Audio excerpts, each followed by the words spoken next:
first. We'll give Notre Dame credit.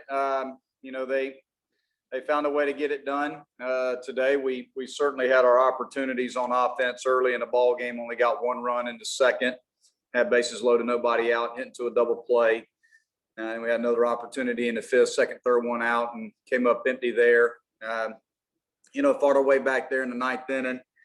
Got a couple guys on base, but came up short, and thought our pitching staff did a great job. We had a lot of free 90s today on the pitching side, but we did a great job of pitching out of some tough situations.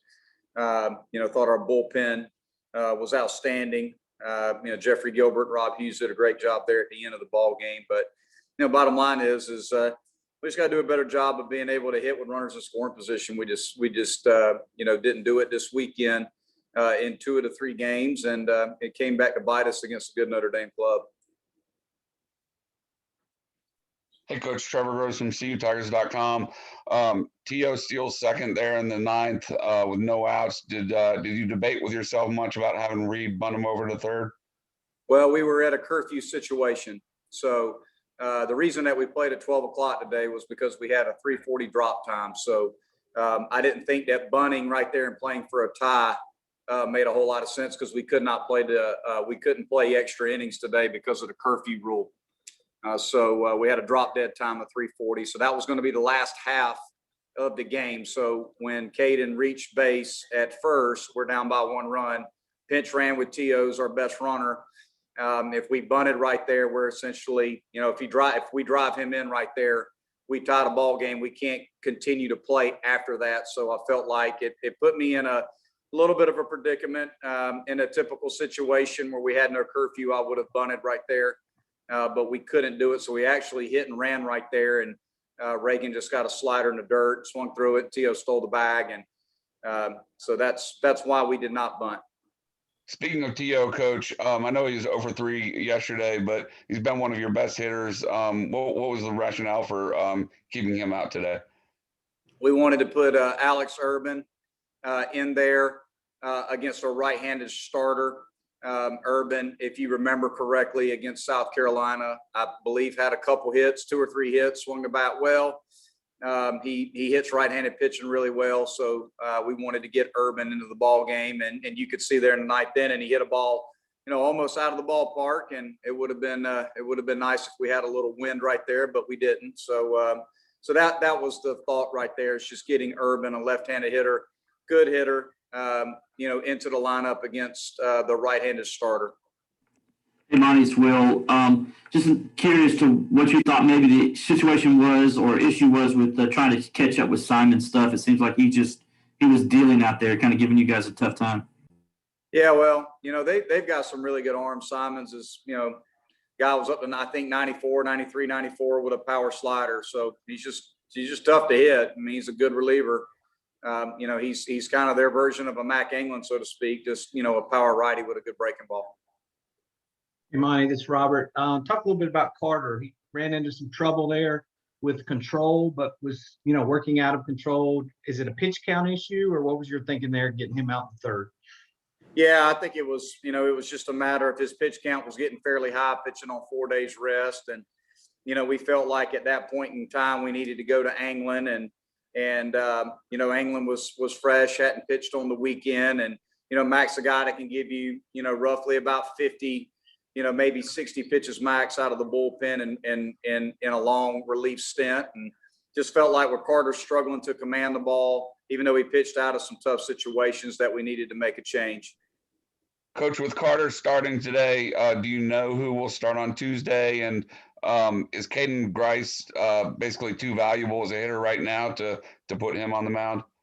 I wouldn't rule out the thought that Caden could start on Tuesday. We always have the option of him hitting for himself.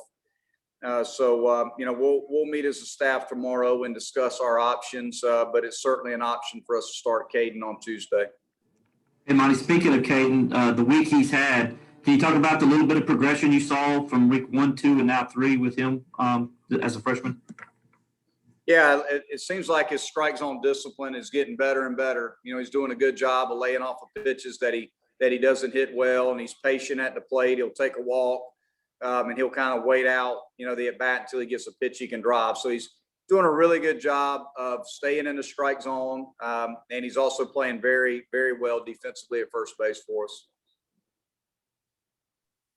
Coach, Cooper Ingles' first start behind the plate today. I assume to give French a rest. I know you gave up a couple steals there, but do you feel like he caught a pretty good game today? I thought he caught a good game today. If you have a catcher back there that gives up, and we give up 3 runs over a 9-inning ball game, and I don't think he had any pass balls. Yeah, they were able to run on him a little bit, but I thought he did a great job back there. Anything else for Coach Lee?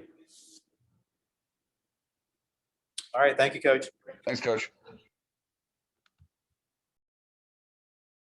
All right, please go ahead with questions for Geoffrey Gilbert. Hey, Geoffrey, Trevor Gross from CUTigers.com. 3 scoreless innings for you today. What pitches were working well for you on the mound? How was your overall command? Yeah, pitching plan was the same as it usually is for me. Fastball command was there.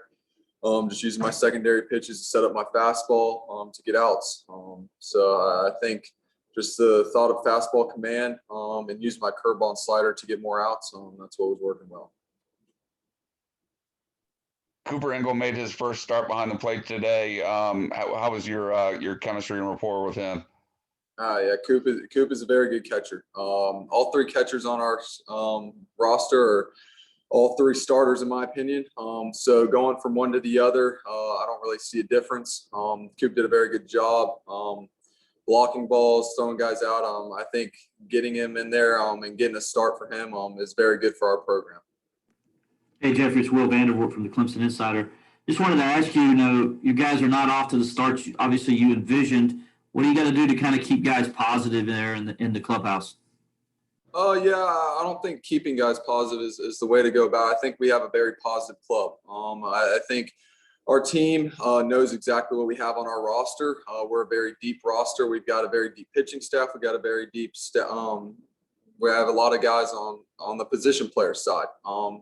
So if you look up and down our lineup, I think we're, as I said, very deep. I think guys know what we can do. Things just didn't go our way this weekend, and we're looking forward to North Carolina and UFC Upstate this week. Geoffrey, you're a Charleston guy. How much does that South Carolina series kind of stick in your craw, and how well do you think that y'all were able to put that behind you and just look forward? Yeah, I think we put it behind us very well. Me personally, it doesn't really puts a bad taste in my mouth. Coming here to Clemson, the reason why I came here is to beat that other team and make it to Omaha. And one of those things didn't happen. It just puts a bad taste in my mouth, but it's a little bit more motivation to not only get them next year, but to just win more games this year. It was a really good learning experience for me and this team. And I think we responded very well this weekend. Just a couple things didn't go our way. Anything else for Geoffrey? All right, thanks, Jeff. Thanks, Geoffrey.